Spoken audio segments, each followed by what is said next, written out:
अच्छा, आज हमने जो चैप्टर पढ़ना है ओ लेवल्स का, उसका नाम है कोऑर्डिनेट ज्योमेट्री। तो कोऑर्डिनेट ज्योमेट्री भी आसान चैप्टर है, बेसिक चैप्टर। तो शुरू करते हैं। तो ये रहा कोऑर्डिनेट ज्योमेट्री। अच्छा, कोऑर्डिनेट ज्योमेट्री बेसिकली होता क्या है कि कोऑर्डिनेट्स क्या होते हैं बेसिकली। कोऑर्डिनेट्स जो होते हैं वो किसी भी पॉइंट को, किसी भी जगह को लोकेट करने के लिए, एक ग्राफ के ऊपर, एक स्केल के ऊपर लोकेट करने के लिए, उसको पता करने के लिए यूज किए जाते हैं हमारे पास। ठीक है, तो उसकी पूरी ये स्टडी होगी आज और इसके बारे में हम पढ़ेंगे। तो कोऑर्डिनेट ज्योमेट्री के अंदर आपके पास बेसिक तीन चीजें। एक आपके पास है mid point of two points, दूसरा है डिस्टेंस बिटवीन टू पॉइंट्स, तीसरा है ग्रेडियंट या स्लोप ऑफ अ लाइन। ठीक है, मिड पॉइंट्स का मतलब ये होता है, मिड पॉइंट का मतलब ये है कि दो पॉइंट्स हैं और उनके दरमियान में, यानी कि उनके बिल्कुल मिडल में जो पॉइंट है उसके क्या कोऑर्डिनेट्स हैं। डिस्टेंस का मतलब ये है दो पॉइंट्स के आपको कोऑर्डिनेट्स दिए हुए होंगे और उनके बीच में आपने निकालना डिस्टेंस, फासला कितना है। ठीक है, बाकी ग्रेडियंट या स्लोप जो है उसको हम कहते हैं एक लाइन का, कि टेढ़ी लाइन जो होती है वो कितनी टेढ़ी है, उसका स्लोप कितना है, उसको हम ग्रेडियंट बोलते हैं बेसिकली। ठीक है, तो कोऑर्डिनेट ज्योमेट्री के अंदर आपके पास ये जो होता है इस तरह से अपना वर्टिकल वाला, इसको आप कहते हैं वाई एक्सिस। जो हॉरिजॉन्टल होता है उसको आप कहते हैं एक्सिस। यानी कि एक पॉइंट, आपको ये एक पॉइंट दिया हो, इस पॉइंट के अगर मैं आपसे कोऑर्डिनेट्स पूछूं कि इसके कोऑर्डिनेट्स क्या हैं, तो आप जो उसकी एक्स एक्सिस वैल्यू वैल्यू होगी उसको सबसे पहले लिखेंगे, उसके बाद आप उसकी वाई एक्सिस वाली वैल्यू को लिखेंगे। ये हमेशा ऐसा ही होता है। ठीक है, इस तरह से आप इसके कोऑर्डिनेट्स को लिखेंगे पॉइंट के। तो ये आपके पास वाई एक्सिस था, ये एक्स एक्सिस, ये पॉइंट है और आपसे पूछा जा रहा है कि इस पॉइंट के कोऑर्डिनेट्स क्या हैं। तो आप सबसे पहले उस पॉइंट के एक्स एक्सिस को लिखेंगे और फिर वाई एक्सिस को लिखेंगे। अच्छा, इसी तरह से अगर एक पॉइंट हमारे पास बिल्कुल एक्स एक्सिस के ऊपर लाया कर रहा है, तो आपको पता है कि ये जो पॉइंट होता है ये ओरिजिन कहलाता है। यानी कि यहाँ पर, यहाँ के जो कोऑर्डिनेट्स होते हैं वो 0 0। सही है, ये पॉइंट ओरिजिन यानी कि सेंटर पॉइंट कहलाता है और ये 0 होता है। यहाँ का एक्स एक्सिस भी 0 है और वाई एक्सिस भी 0 होता है। अब अगर एक पॉइंट आपके पास लाई कर रहा है ऑन द एक्स एक्सिस, तो ये बात याद रखें कि उसका y जो होगा ना, ये मैंने गलत लिख दिया, उसका y हमेशा 0 होगा। y हमेशा 0 होगा और x की कुछ ना कुछ वैल्यू होगी, जो जो भी यहाँ पर x की वैल्यू होगी। फॉर सपोज यहाँ पर 6 होगी तो ये 6 होगा, 6:0, ये इसके कोऑर्डिनेट्स होंगे। इसी तरह से एक पॉइंट बिल्कुल यहाँ पर लाई कर रहा है तो उसके कोऑर्डिनेट्स आपको पता है 0 0 होंगे, ओरिजिन पे बिल्कुल लाई करेगा। दूसरा, अगर एक पॉइंट बिल्कुल y एक्सिस के ऊपर लाई कर रहा है, ठीक है, बिल्कुल y एक्सिस के ऊपर है, तो उसका जो x है वो 0 होगा। ये देखें ना, ये x है, ये 0 है, ये होता है ना x। y की उसकी कुछ ना कुछ वैल्यू होगी, 6 होगी, 7 8, जो भी यहाँ पर वैल्यू होगी वो उसकी कुछ ना कुछ वैल्यू होगी। यहाँ पर भी इसी तरह से मैं बताया ना कि इसका y 0 इसलिए होगा कि ये देखें, ये है y एक्सिस की वैल्यू जो कि 0 है, x एक्सिस की यहाँ पर कुछ ना कुछ वैल्यू होगी। अच्छा, अब जो तीन चीजें मैंने आपको बताई, मिड पॉइंट, डिस्टेंस और ग्रेडियंट, आपने निकालना है दो पॉइंट्स का। वो निकालते किस तरह है, उसके कुछ फॉर्मूलाज हैं, वो हम पढ़ेंगे, उसको सीखेंगे। यहाँ पर एक एग्जाम्पल के तौर पे मैं करवा रहा हूँ ताकि हमें बात समझ आ जाए। देखिए, यहाँ पर हमारे पास दो पॉइंट्स हैं, एक पॉइंट ए और एक पॉइंट बी। इसके कोऑर्डिनेट्स मैंने यहाँ पर लिख दिए। ठीक है, ये एक पूरा ग्राफ है, प्रॉपर ग्राफ। ये वाई एक्सिस है आपके पास, ये वाई एक्सिस है, ये आपके पास एक्स एक्सिस है। तो ये एक पूरा ग्राफ आपके पास, ये लाइन है, ये इसके दो पॉइंट्स हैं ए और बी। यहाँ पर मैंने इसके कोऑर्डिनेट्स लिख दिए हैं। सबसे पहले हम एक्स कोऑर्डिनेट को लिखते थे, तो इसका कोऑर्डिनेट जो एक्स कोऑर्डिनेट है वो 1 है।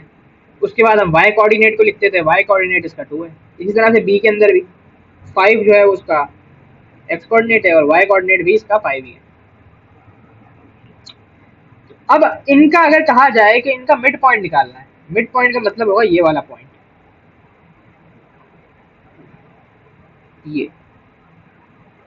ये बिल्कुल बीच में जो ये पॉइंट है इनके, इस पॉइंट के अगर आपको कोऑर्डिनेट्स कहा जाए, ये मिड पॉइंट कि क्या होंगे, तो उसको किस तरह से निकालेंगे, उसका ये फॉर्मूला है हमारे पास। फॉर्मूला आपने याद रखना है, x1 प्लस x2 अपॉन 2 और y1 प्लस y2 अपॉन 2। किस तरह से करेंगे अभी बता देते हैं। ए के कोऑर्डिनेट्स है 1 2 और बी के कोऑर्डिनेट्स है 5 5।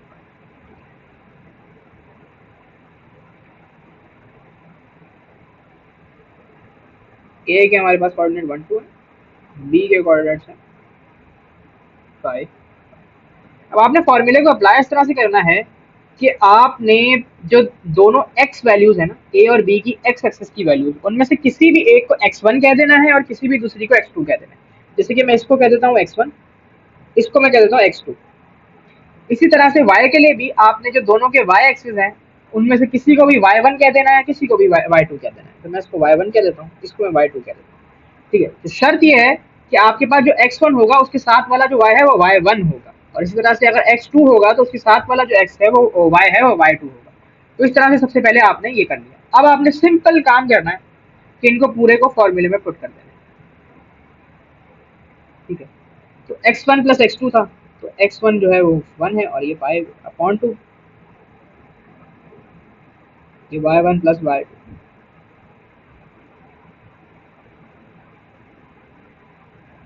अब इनको सिंप्लीफाई कर लें। 5 प्लस 1 6 होता है, 6 डिवाइड बाई 2 3 होता है। 2 प्लस 5 7 होता है, 7 डिवाइड बाई 2 3.5 होता है।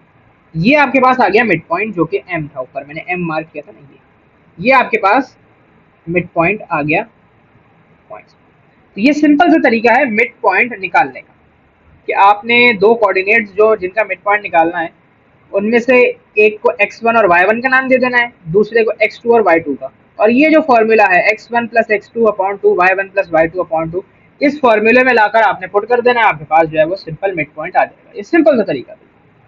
अब डिस्टेंस निकालना सीख लेते हैं। डिस्टेंस के अंदर भी वही काम करना है, और ये मैंने x1 और ये y1 तो पहले से ही मार्क कर लिया ना, तो मैं इसी को यहीं पे कॉपी कर देता हूँ, इसी को मैं आगे चला रहा हूँ।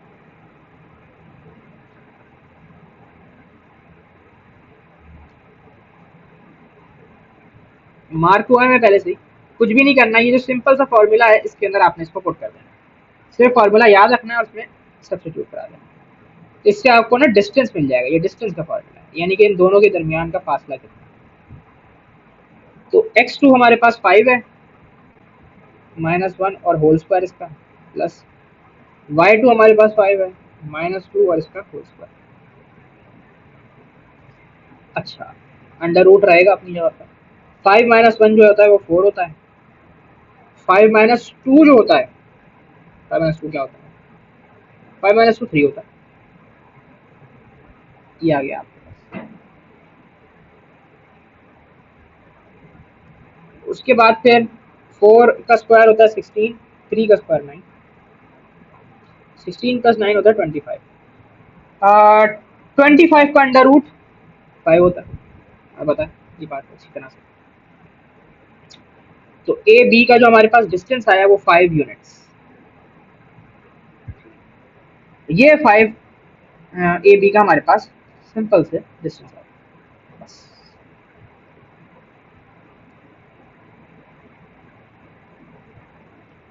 तो ये था मिड पॉइंट निकालने का तरीका, और फिर उसके बाद डिस्टेंस निकालने का तरीका। अच्छा, आप ग्रेडियंट में भी यही काम करेंगे, बस फॉर्मूला याद रखना है, y2 minus y1 upon x2 minus x1। अब कुछ भी नहीं करेंगे, ये जो मैंने y1 y2 इसको कहा हुआ था, इन्हीं को मैं डायरेक्ट ला के ना फॉर्मूला में पुट कर दूंगा। यहाँ पर भी मैं यही काम करूंगा। तो y2 जो है मेरे पास 5 है, y1 जो है वो 2 है, x2 मेरे पास 5 है और x1 जो है वो 1 है। तो 5 माइनस 2 3 होता है अपॉन 4। तो 3 अपॉन 4 जो होगा वो आपका, जो कि आएगा 0.75। तो 0.75 लिख लें या 3/4 लिख लें। तो ये बहरहाल आपका ग्रेडियंट हो जाएगा, और ग्रेडियंट को हम m से लिखते हैं। ठीक है, ये ग्रेडियंट को हम m से रिप्रेजेंट करते हैं, ये m लिखते हैं। तो ये बहरहाल ये तीन चीज़ें थी मेन, जो इसमें चीज़ें हैं, मिड पॉइंट, डिस्टेंस और ग्रेडियंट। इनको निकालने का सिंपल सा तरीका है कि दो जो कोऑर्डिनेट्स आपको दिए हुए हैं, अगर उनका आपको मिड पॉइंट चाहिए तो आप उनमें से एक कोऑर्डिनेट को x1 y1 कह देंगे, दूसरे को x2 y2, अपनी मर्जी से। यानी कि मैं चाहूँ तो इसको भी x1 y1 और इसको x2 y2 कर सकता था। सही, ये मैंने, ज़रूरी नहीं है कि आप पहले को करें और दूसरे को, पहले दूसरी को, इसको शर्त नहीं। उसके बाद आप सिंपल से मिड पॉइंट के फॉर्मूले में डालेंगे तो मिड पॉइंट आ जाएगा, डिस्टेंस के फॉर्मूले में लगा देंगे डिस्टेंस आ जाएगा, ग्रेडियंट के फॉर्मूले में लगा देंगे ग्रेडियंट आ जाएगा, सिंपल। तो ये काम है जो आपने करना। अच्छा, उसके बाद ये कुछ चीज़ें ग्रेडियंट्स के हवाले से। जब भी आपके पास एक लाइन बिल्कुल स्ट्रेट, बिल्कुल पैरेलल टू एक्स एक्सिस होगी, ये एक्स एक्सिस है आपके पास, ये है ना एक्स एक्सिस, इसके पैरेलल होगी बिल्कुल लाइन स्ट्रेट, तो उसका ग्रेडियंट हमेशा जीरो होगा, हमेशा। ठीक है, if line is parallel to x axis gradient will always be zero. सही, ये कुछ चीजें याद रखने की छोटी मोटी सी, कि हमेशा एक लाइन जो कि पैरेलल होगी एक्स एक्सिस के साथ, उसका ग्रेडियंट क्या होगा, जीरो। इसी तरह से अगर एक लाइन पैरेलल होगी वाई एक्सिस के साथ, तो उसका ग्रेडियंट होगा इनफाइनाइट, यानी कि हमें पता ही नहीं है कितना है ग्रेडियंट, इनफाइनाइट ग्रेडियंट है उसका। If line is parallel to y axis gradient will be infinite. तो अगर पैरेलल टू एक्स एक्सिस होगी लाइन तो उस ग्रेडियंट जीरो है, वाई एक्सिस के पैरेलल होगी तो ग्रेडियंट इनफाइनाइट है।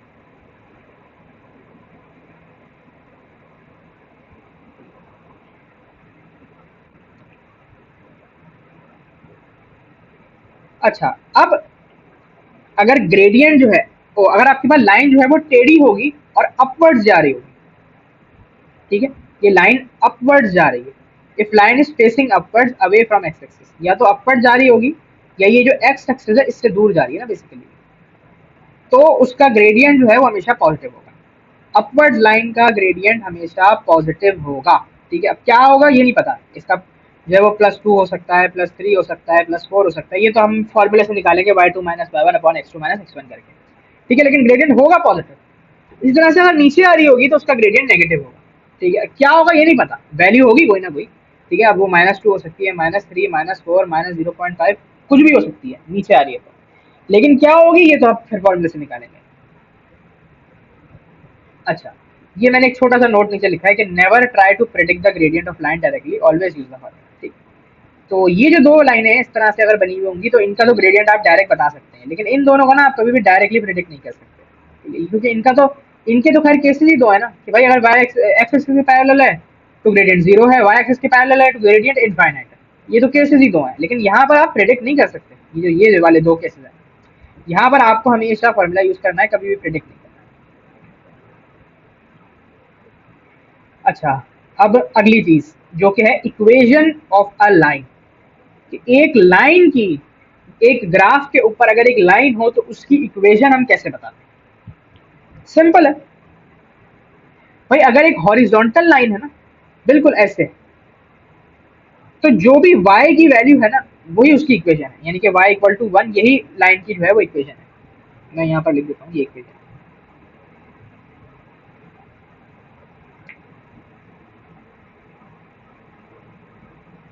तो यही इसकी इक्वेशन है y इक्वल्स टू 1। कि जब भी कभी हॉरिजॉन्टल लाइन है होगी तो जो उसकी y की वैल्यू होगी वही उसकी इक्वेशन भी होगी, y इक्वल टू 1। इसी तरह से अगर ये यहाँ पर बन जाए और यहाँ पे 2 हो तो ये y इक्वल्स टू 2 हो जाएगी, यहाँ पर बन जाए तो ये y इक्वल्स टू 0.5 हो जाएगी। ये इसकी बहरहाल इक्वेशन इस तरह से लिखेंगे, हॉरिजॉन्टल लाइन की इक्वेशन इस तरह से लिखेंगे। अब वर्टिकल लाइन की इक्वेशन के लिए क्या करेंगे कि जो भी x की वैल्यू होगी उसको x इक्वल्स टू वो वाली वैल्यू लिख देंगे, तो ये वर्टिकल लाइन की इक्वेशन हो जाएगी। अब ये लाइन अगर यहाँ पे होती तो ये x इक्वल्स टू 1 हो जाता है, यहाँ पर 1 होता है, यहाँ पर होती तो ये 3 होता है, यहाँ x इक्वल टू 3 हो जाता है, यहाँ होती तो x इक्वल टू 4 हो जाता है, तो बहरहाल ये जो है इसकी इक्वेशन हो जाती। तो हॉरिजॉन्टल लाइन की इक्वेशन जो है वो उसकी y लिखेंगे इक्वल टू करके y की वैल्यू लिख देंगे जिस वैल्यू से वो निकल रही है। वर्टिकल लाइन की जो है वो आप इस तरह से लिखेंगे। अच्छा, अब याद रखिएगा कि हॉरिजॉन्टल और वर्टिकल की जो केसेस हैं इसके लिए जो लाइन है ना आपके पास वो बिल्कुल स्ट्रेट होनी चाहिए, यानी कि बिल्कुल हॉरिजॉन्टल स्ट्रेट होनी चाहिए, वर्टिकल में बिल्कुल स्ट्रेट, हल्की सी भी टेढ़ी नहीं, यानी कि ये जो वर्टिकल है ना बिल्कुल सीधी ऐसी होनी चाहिए। अगर ये यूं होगी, ये हल्की सी टेढ़ी हो गई तो ये वर्टिकल नहीं कहलाएगी, फिर इसका ग्रेडियंट आप y2 minus y1 upon x2 minus x1 वाले फॉर्मूले से ही निकालें। इस तरह से यहाँ पर भी अगर ये लाइन थोड़ी सी यूं चले जाए टेढ़ी, तो अब ये टेढ़ी हो गई, अब ये बिल्कुल हॉरिजॉन्टल नहीं है, तो इसका भी ग्रेडियंट अब आप y2 minus y1 upon x2 minus x1 से निकालेंगे, डायरेक्ट नहीं निकल सकता। अच्छा, तुम्हारा हाँ ग्रेडियंट तो हमने पढ़ लिया, अभी हम ना वो पढ़ रहे हैं इक्वेशन। अच्छा, अब किसी भी लाइन की इक्वेशन को फाइंड आउट करने के लिए ना आपके पास दो मेथड्स, एक है ये y equals to mx plus C वाला, दूसरा है ये मेथड। ठीक है, जब भी आपके पास टेढ़ी लाइन होगी ना स्लांट, तो उसके लिए दो मेथड, स्लांट लाइंस के लिए, टेढ़ी लाइनों के लिए दो मेथड आपके पास है इक्वेशन निकालने के लिए। अब इस इक्वेशन में होता क्या क्या है ये हम नीचे सीखते हैं। सबसे पहले पहला वाला मेथड बता रहा हूँ। देखो भाई y और x जो है ना, ये y और ये x, ये एक पॉइंट हो सकता है पूरी लाइन पे कोई सा भी, यानी कि ये जो पूरी लाइन है अगर मुझे इसकी इक्वेशन चाहिए तो मैं इसका कोई सा भी पॉइंट उठा लूंगा, कोई सा भी एक्स वाई उठा लूंगा, कोई सा भी कोऑर्डिनेट इस पे उठा लूंगा और उसको वाई और एक्स की जगह डाल सकता है। अच्छा, एम जो है वो मैंने अभी आपको पीछे बताया कि ग्रेडियंट होता है, यानी कि इस लाइन का, टेढ़ी लाइन का जो भी ग्रेडियंट होगा, जो y2 minus y1 upon x2 minus x1 से आप निकालेंगे, वो आप m की जगह रखेंगे। c कहलाता है y इंटरसेप्ट। अब y इंटरसेप्ट क्या होता है भाई? y इंटरसेप्ट एक ऐसा पॉइंट होता है जहां पर आपकी लाइन कट कर रही होती है y एक्सिस को। ये देखिए, ये c मैंने लिखा है, ये वाली लाइन आपकी कट कर रही है y एक्सिस को इधर इस पॉइंट पे। तो ये जो पॉइंट कहलाएगा ना, ये कहलाता है y इंटरसेप्ट। ठीक है, तो ये कुछ तीन चीजें हैं आपको चाहिए होंगी किसी भी इक्वेशन को फाइंड आउट करने। दूसरा मेथड थोड़ा सा कम ज्यादा आसान है। दूसरे मेथड में सिर्फ ये काम है कि y1 और x1 जो है वो आपके पास एक पॉइंट होगा, कोई भी point, a point on the line. ठीक है, पूरी ये जो लाइन है ना, इस पर कोई भी पॉइंट हो सकता है, और m जो है वो आपके पास ग्रेडियंट होगा। जब आप इसको पुट करेंगे तो आपके पास इक्वेशन आ जाएगी। किस तरह से करेंगे ये मैं अभी आगे सिखाने वाला हूँ। भाई एग्जांपल समझते हैं। वो कह रहा है कि find equation of the line that has a slope of 5 and cuts the y axis at 3। अच्छा, स्लोप और ग्रेडियंट एक ही चीज होती है, ये भी मैंने यहाँ पर बता दिया। तो ये स्लोप जो है ये आपको दिया हुआ है बेसिकली ग्रेडियंट। तो आपके पास ग्रेडियंट आ गया, यानी कि m आ गया 5। फिर यहाँ पर क्या लिखा हुआ है? Equation of a line that has a slope 5 and cuts the y axis at 3। Cuts the y axis at 3, यानी कि ये आपको क्या दिया हुआ है? ये आपको दिया हुआ है c या y इंटरसेप्ट। ये आपको दिया हुआ है y इंटरसेप्ट या c। तो आपके पास m और c है और आपको इक्वेशन चाहिए, बिल्कुल आराम से निकल जाएगी। अच्छा, ये याद रखना है कि इक्वेशन के अंदर हम y और x की वैल्यूज को नहीं लिखते, सिर्फ m को लिखते हैं और c को लिखते हैं। ठीक है, कैसे मैं अभी अभी बता रहा हूँ करके। ठीक है, आपके पास m उन्होंने दिया हुआ है 5, c दिया हुआ है 3। आपके पास है y equals to M X plus सी।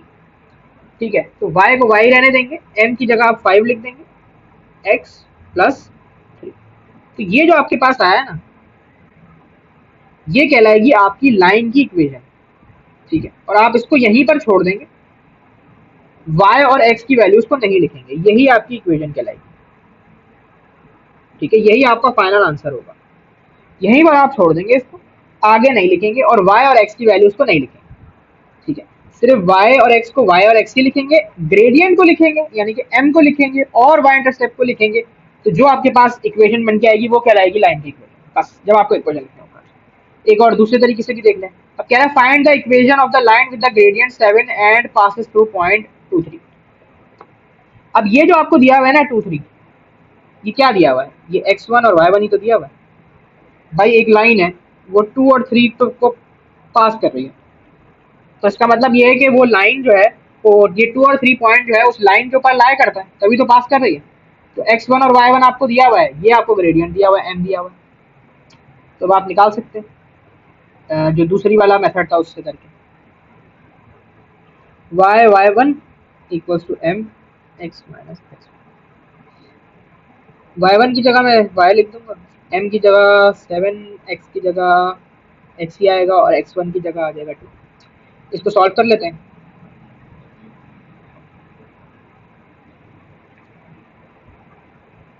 3 उधर जाके प्लस हो जाएगा। तो अब ये जो आपके पास आ गई, ये हो गई इसकी इक्वेशन। अब यहाँ पर देखें ना, आपके पास ये जो 7 था ये इसका ग्रेडियंट था, और -11 जो है आपके पास सी है, यानी कि y इंटरसेप्ट है। तो ये आपके पास फॉरन इक्वेशन आ गई। और यहाँ पर मैंने जैसा कि आपको बताया कि खाली m लिखते हैं और c लिखते हैं, इसके अंदर आप जो है वो x और y को नहीं लिखते। तो ये आपके पास दोनों तरीकों से मैंने एक एक एग्जाम्पल करा दी कि किस तरह से इक्वेशन निकलेगी। अब अगली चीज जो है वो है पैरेलल और परपेंडिकुलर लाइंस। ठीक है, पैरेलल लाइंस के अंदर आपको एक बात पता होनी चाहिए कि जब भी दो लाइनें पैरेलल होती है ना, उनका ग्रेडियंट हमेशा इक्वल होता है। सही है, जब भी कभी दो लाइनें पैरेलल होंगी उनका ग्रेडियंट हमेशा इक्वल होगा। Parallel lines have equal gradient, तो सारे दोनों का स्लोप सेम है ना, तो ग्रेडियंट की वैल्यू जो होगी हमेशा इक्वल होगी कहने का मकसद ये है कि अगर इसका ग्रेडियंट 3 है तो इसका भी 3 होगा, इसका 4 है तो इसका भी 4 होगा, इसका 2 है तो इसका भी 2 होगा। परपेंडिकुलर लाइन से थोड़ा सा डिफरेंट है। परपेंडिकुलर लाइन में ये होता है कि अगर दो लाइनें परपेंडिकुलर हैं एक दूसरे के तो उनके ग्रेडियंट्स का प्रोडक्ट -1 के इक्वल होगा, यानी कि एक ये m1 है और एक m2 है। अब ये दोनों एक दूसरे के परपेंडिकुलर हैं, जब मैं इन दोनों के ग्रेडियंट्स को मल्टीप्लाई करूंगा ना तो मेरे पास आंसर हमेशा -1 आएगा, अगर वो परपेंडिकुलर है। परपेंडिकुलर नहीं है तो फिर -1 आंसर नहीं आएगा। अब इसको करने का एक शॉर्टकट भी है, वो शॉर्टकट मैंने नीचे लिखा है, उस शॉर्टकट का नाम है नेगेटिव रेसिप्रोकल। यहाँ पर लिख देता हूँ कि ये शॉर्टकट है, तो ये शॉर्टकट भी है। अच्छा, वो शॉर्टकट ये है कि अगर आपको किसी एक का, ये जो है ना, एक लाइन का ग्रेडियंट दिया हुआ हो और आपको ये बता दिया गया हो कि भाई दो लाइनें हैं और वो आपस में परपेंडिकुलर हैं, एक का ग्रेडियंट 3 है, दूसरे का ग्रेडियंट बता दो, तो आप उस ग्रेडियंट को 1/3 यानी कि उसका रेसिप्रोकल करेंगे और उसका साइन फ्लिप कर देंगे। समझ आ रही बात? यानी कि एक हमारे पास ग्रेडियंट दिया हुआ है 3, दो लाइनें परपेंडिकुलर हैं, एक का ग्रेडियंट 3 दिया हुआ है, दूसरी का ग्रेडियंट पूछ रहे हैं आप, तो आपने उसका रेसिप्रोकल किया यानी कि उसका उल्टा। ठीक है, ये 3/1 था तो ये 1/3 किया और उसमें लगा दिया नेगेटिव का साइन, ये सिंपल आपके पास दूसरे का ग्रेडियंट आ जाएगा। ठीक है, सॉरी ये इसके नीचे लिखा हुआ है, ये आपके पास दूसरे का ग्रेडियंट आ जाएगा। इसी तरह से अगर आपके पास एक लाइन थी उसका ग्रेडियंट -1/3 था तो आपने फिर वही काम करना है कि उसका रेसिप्रोकल करना है, यानी कि 1/3 को 3/1 कर देना है और उसका जो साइन है उसको फ्लिप कर देना है, यानी कि माइनस का साइन है तो प्लस का, तो +3 आपके पास बन जाएगा। तो ये नेगेटिव रेसिप्रोकल भी ले सकते हैं, बाकी ये जो तरीका है इन दोनों के वो मल्टीप्लाई इस इक्वेशन में भी डाल के कर सकते हैं। तो बात वही होगी, क्योंकि अगर देखें m1 मेरे पास 3 दिया हुआ है तो मैं यहाँ पे m1 लिखूंगा और मुझसे पूछा जा रहा है m2, तो जब मैं m1 को उधर ले जाकर डिवाइड करूंगा तो ये -1/3 हो जाएगा m2, यही तो लिखा है मैंने यहाँ पर।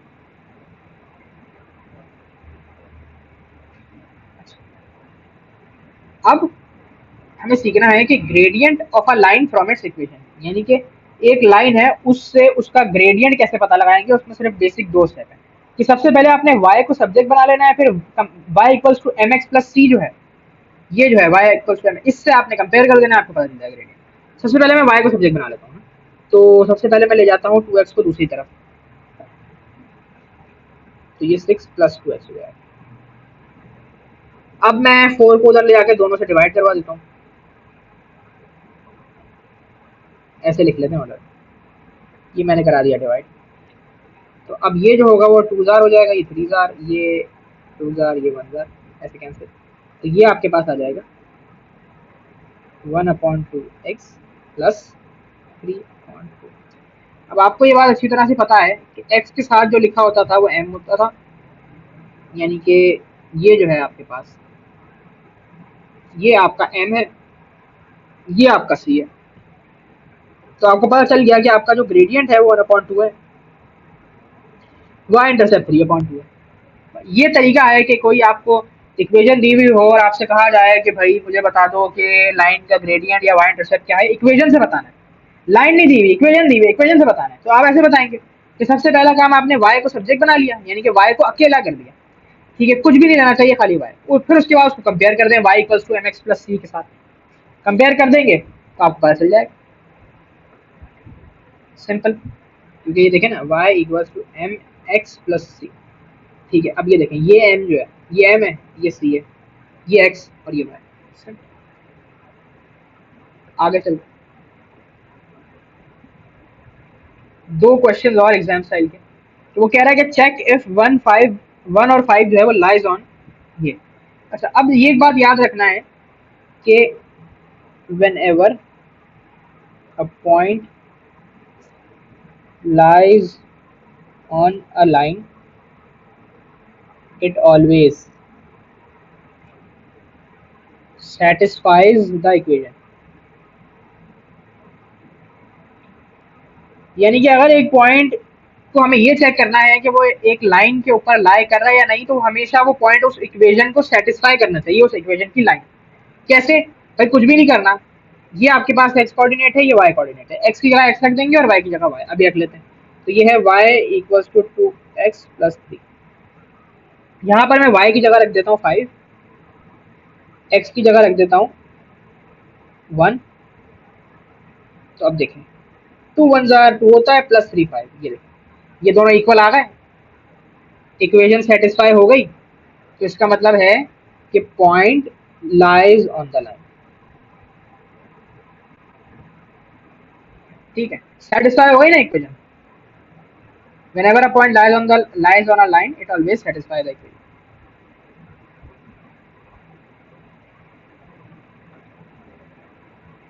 एक और question, given that T F lie on ये, find the value of T. Simple है,